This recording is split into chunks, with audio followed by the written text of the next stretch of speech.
Salaamaaleykum mbokk yi. L'heure est grave. Et ce qui se passe dans notre pays en ce moment doit nous interpeller tous. Que tu sois de Benno Bokk Yaakaar, parti au pouvoir, wala opposition, xawma lan. Parce que nous assistons à une division de la famille sénégalaise en tant que telle. Comme ni ma ko daan waxee samay xarit. C'est la politique du président de la République en ce moment, ou bien ces dernières années, a contribué à créer une polarisation de l'espace politique du Sénégal. Espace social en même temps, parce que voilà, qui dit espace politique, tu touches espace social et tout. Te lii jëmalewuñu kanam. Je pense qu'à ce niveau, parce que vous avez tous vu ce qui est en train de se passer. C'est pas parce que yow da nga nekk parti au pouvoir wala sa ceeb mu ngi tooy comme nuñ koy waxete que boo gisee dégg doo ko wax parce que ay jullit lañ kat nañ ragal yàlla bu leen ñemee Macky Sall ndax les privilèges que vous avez ndax votre gagne-pain te ngeen ñeme yàlla nañ ci yàlla musal. Mais malheureusement ce qui se passe au pays en ce moment, c'est ce à quoi on assiste lool ndax doy na waar ndax ay mag des intellectuels voient du jour le jour nu ñuy bafouer les règles les plus élémentaires de la démocratie ñu noppi dañ ci wax dara te loolu c'est grave ce sont ces arts de comportement que vous êtes en train d'enseigner, c'est ce que vous voulez, c'est comme ça que vous voulez que vos enfants, vos petits-enfants se comportent demain pour construire ce pays. Avec tous les sacrifices yu ñu def en 2012 pour que ceux qui sont là aujourd'hui arrivent à la place occupent la place à laquelle ils sont aujourd'hui. Ak sacrifice yu ñu def yépp man keneen cette jeunesse que le parti est en train de combattre, le parti au pouvoir bien sûr, mais c'est cette même jeunesse qui les ont portés au pouvoir. ñii ñoo leen xeexal 2012 xanaa kay gàttu ñu xel ba foofu war nañu xam loolu au lieu ñu leen di jàpp di leen tëj wala di leen pousser à l'exil avec tout ce qui se passe dans la Méditerranée ces temps-ci, dont tu vois aucun officiel du Sénégal presque tweeter, il ne serait-ce que pour tweeter doo ko gis presque. te suñ président de la République yàggul xale boobu ndeysaan gaañu woon daanoon ci teen bi fële Maroc tweeté woon na foofu di naan mu ngi jaale ñooñu xawma lan peuple marocain ak yu mel noonu loolu lu baax la. mais yow étranger ñoo la gënal yow say doomu réew. Combien sont morts depuis ces dernières années dans la Méditerranée?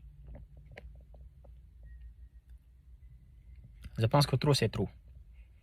Il faut les rappeler à la raison. Je ne sais pas si Macky Sall est pris en otage comme nous l'avons été en 2012, de la même manière que Abdoulaye Wade, on disait, était pris en otage par ses ministres et autres pour ne pas perdre leurs privilèges. Je pense que là, c'est encore plus grave. Parce que ce à quoi on assiste aujourd'hui, Abdoulaye Wade defu ko woon. Avec tout ce lot de morts, jamais de justice. Ragal leen yàlla. Vous êtes mortels de. Wallahi lazim, vous êtes mortels tout comme moi. ndax nit wax na dëgg, ndax nit def un post Facebook dénoncer une chose, ngeen ñëw jàpp ko këram yóbbu ko tëj ko juste parce que vous considérez qu'aujourd'hui li ngeen wax police loolu lay def, li ngeen wax gendarmerie loolu lay def. loolu doy na waar.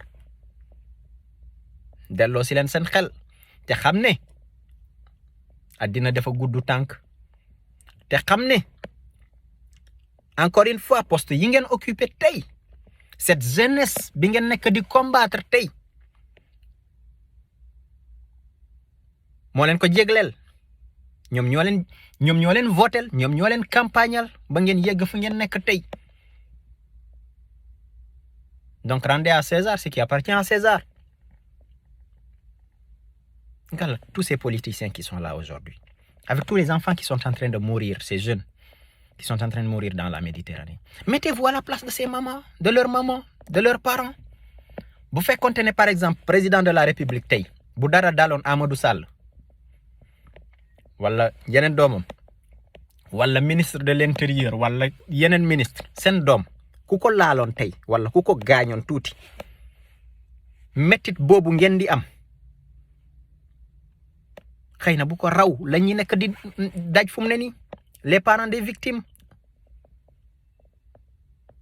Vous n'êtes pas président d'un parti politique. Vous avez été élu président de la République du Sénégal. Et quand tu es ministre de l'Intérieur aussi, tu n'es pas ministre de l'Intérieur d'un parti politique, tu es ministre de l'Intérieur de tout le pays, de tout le peuple, y compris ñi nga xamante ne peut-être bëgguñu la. Parce que c'est ça les règles de la démocratie aussi. Il faut ngeen accepter loolu. Mais vous ne voulez pas qu'on vous critique.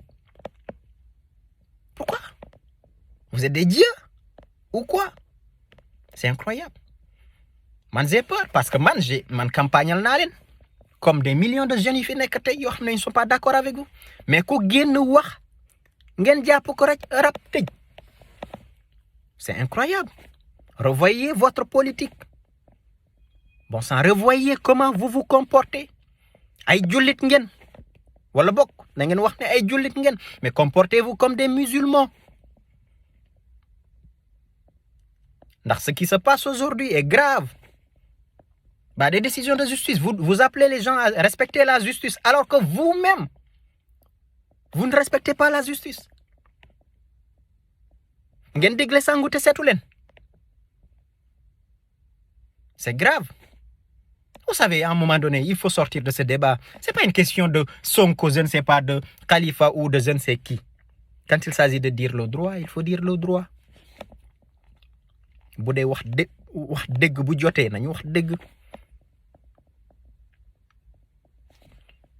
Deret bu bëri tuuru na Sénégal ces dernières années te ku ko xalaatoon en 2012 bu ñuy daw ci ginnaaw Macky Sall ku xalaatoon ne lii dina xew ci magistère am du ko kii. maa ngi fàttaliku yal na yàlla yërëm sama maam mosoon nañ dem di campagnal Macky Sall di leen woo pour ñu wooteel ko sama maam boobu gaañoon na 2019 yal na ko yàlla yërëm xare ko àjjana. bi ma duggee néegam ne ko mère ne ko maam nañu wooteel leen Macky Sall moom moo ñuy arrangé ma koy wax li xew université en 2012 tout ça la xam ngeen lan la ma tontu daf ma ne Amadou mu ne ma mag day yërëm Abdoulaye Wade mag la na ngeen ko fi bàyyi. ma ne ko déet maam non yow xamoo li Abdoulaye Wade nekk di def ci université ak yu mel noonu. mu ne ma waaw kon baax na waaye nag aujourd'hui elle n'est plus là mais elle a raison on dirait elle a raison. delloo si leen seen xel te xam ne nguur day jeex xam ne li ngeen yor da ngeen ñun ñëpp ko bokk xam ne vous êtes des employés du peuple sénégalais. Vous êtes des employés du peuple sénégalais. te aussi que le peuple arrête mais da ngeen foog ne seen gagne-pain ci nguur rek la nekk. gëm leen seen bopp te xam ne ñii lépp lu ñu mënta doon yéen a tax ko ñu andil la saaku ceeb wala ak yu mel noonu rek nga jaay sa ngor. La vie est éphémère, nous sommes tous mortels. am na ñu dee am na ñoo xam ne rey nañ leen waaye daañu dee de te ñun ñëpp kenn ku ne xamul ci yan condition ngay dee. Man j'ai mal comme des millions de jeunes sénégalais aujourd'hui. Assalamu alaikum wa rahmatullah.